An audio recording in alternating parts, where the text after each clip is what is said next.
Where's Ananda? He's in the shed, crying. He thinks you're going to die. Go and get him. Oh, I'm tired, Kisagutami, and my body feels like an old cart held together with straps.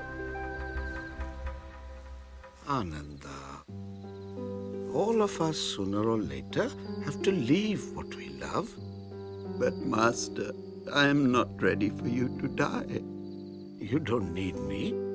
I've told you all I can, and what I've told you is like the ocean. The further you go in, the deeper it gets. But I can hardly swim yet.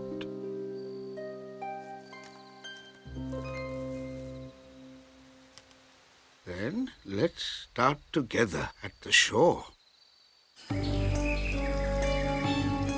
When we die, we are reborn. Our good actions in one life are rewarded in the next. When I was reborn into this life, my father, King Suddhodana, had the highest hopes for me. Wise Asita, is Prince Gautama destined for greatness? This child has all the signs of a great being. He has lived many lives, each more noble and truthful than the last.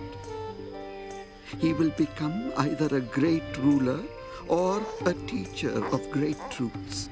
What will decide it? He will decide. I want him to be a great king like me. And I think he will have no need to leave this palace.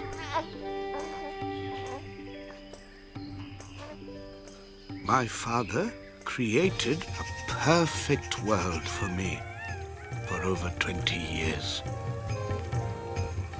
The prince will take his walk along this path today. Make sure there are no dead flowers. Your Highness. The prince's horse is lame, Your Highness. Then stable him elsewhere until he recovers. This is something the prince need not know about.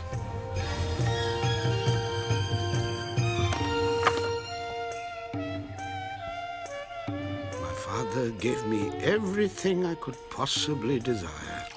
I had no need to ask for anything, but there were some things that even my father couldn't control.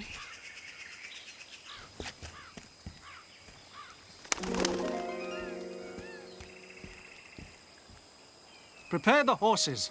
I'd like to take a ride. In all these years, Channa, I've never gone beyond that wall.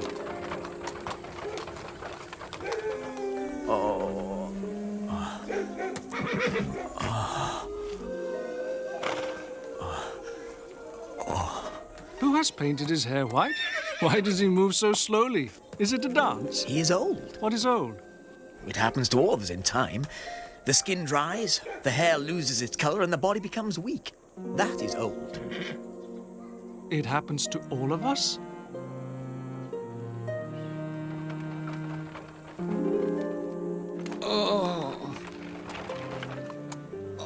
I don't like his singing. He's not singing. He is sick and in pain. What is sick? His body is complaining. All bodies, rich or poor, ignorant or wise, can feel this way. All bodies can feel this way?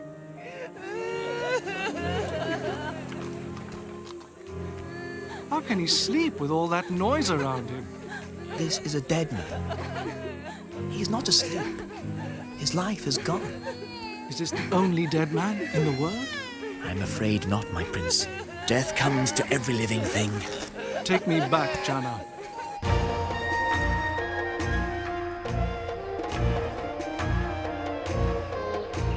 My son, I've got wonderful news for you. Why didn't you tell me about life outside? I wanted the palace to be your life always. I wanted you to be happy. And I was. But now I can't ever be happy again. Of course you can. Knowing that you, my dear father, will die. That my wife may get sick. That Channa and I will grow old and weak. This is not the time to think about death. I have wonderful news. You have a son. I have a son. He was beautiful.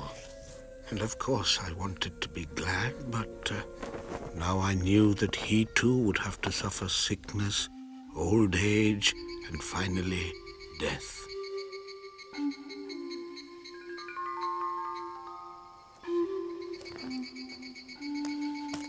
What are you? A seeker Of what? of the only thing in life that doesn't wither and die. And what is that? Truth. And have you found it? Not yet. But since leaving home and giving everything away, I've felt more at peace. I'm not free to leave the palace. I have a duty to my father's kingdom. But if you seek and find the truth, your kingdom will be infinitely greater. I decided to leave that night. And like you, Ananda, I cried. It is painful to be separated from those you love. But I knew that when I had found what I was looking for, I would return to share it with them. Channa took me to the forest, and I exchanged my palace clothes for simple ones. I cut my hair and then told Channa to tell my father that from now on, I would live without a home, in search of perfect peace of mind. I spent a year with 2 elderly masters of meditation.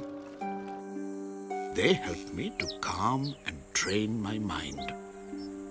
But I knew I hadn't found what I was looking for. I moved on. I met 5 other men, all about my age. They too were searching. I have studied meditation with 2 masters, but we sat in the shade. Pushing our bodies to the limits gives us spiritual energy. When you deny your body what it most wants, you set your mind free for higher things. I desire comfort and warmth. And he loves to talk. I desire sleep. What do you desire most? I always seem to be hungry. Well then, you know what you must do without.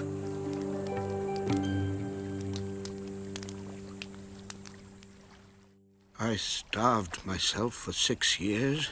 By the end, I was eating 3 sesame seeds a day. And yet, the only thing that I could be certain about was that I was close to death. As I prepared to die, I thought of my son and remembered a moment when I was about his age, the meaning of which I suddenly understood.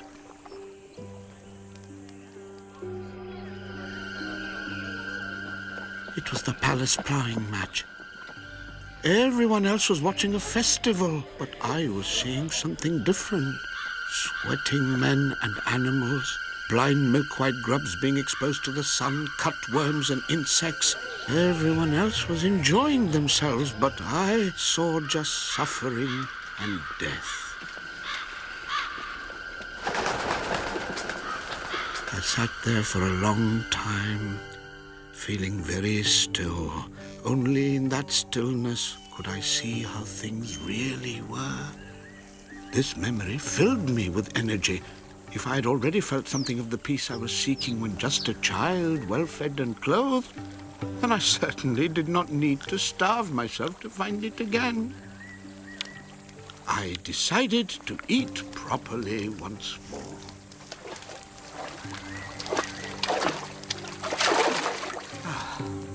Much to the disgust of my companions.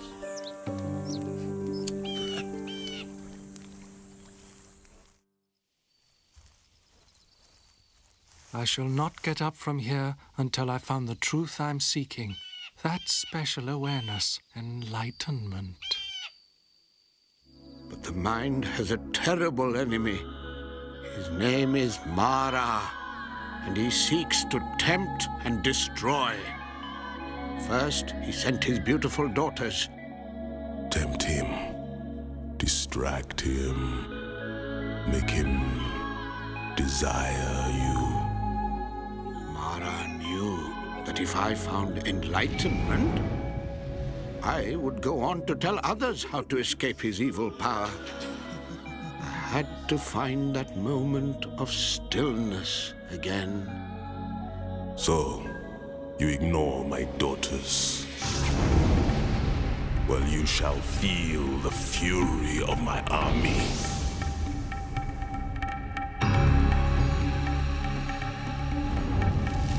Be plagued by your worst nightmare, Gautama! Do you think you are ready for supreme enlightenment? Gautama, are you so sure you have it in you? Supreme enlightenment. Gautama, are you worthy enough?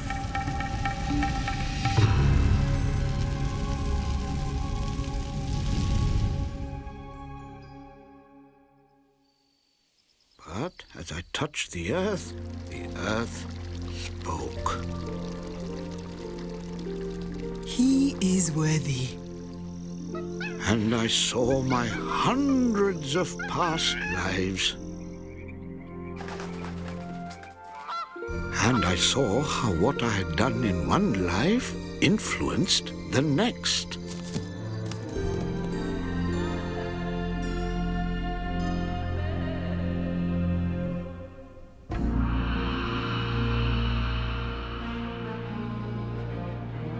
I saw life as a wheel. For some, always moving upwards. For others, always falling downwards. There was no escape from the wheel of birth, death, and rebirth. No escape from the three poisons: hate, greed, and stupidity that kept the wheel turning. I realized that whether your life is easy or hard, you can't escape death. But suddenly, what I'd been searching for was revealed to me. If I did not fear death, death had no power.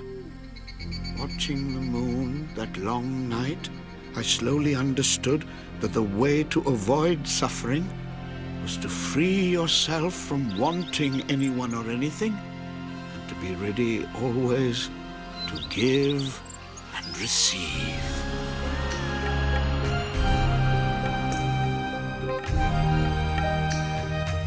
I had found enlightenment. I had become a Buddha, an awoken one.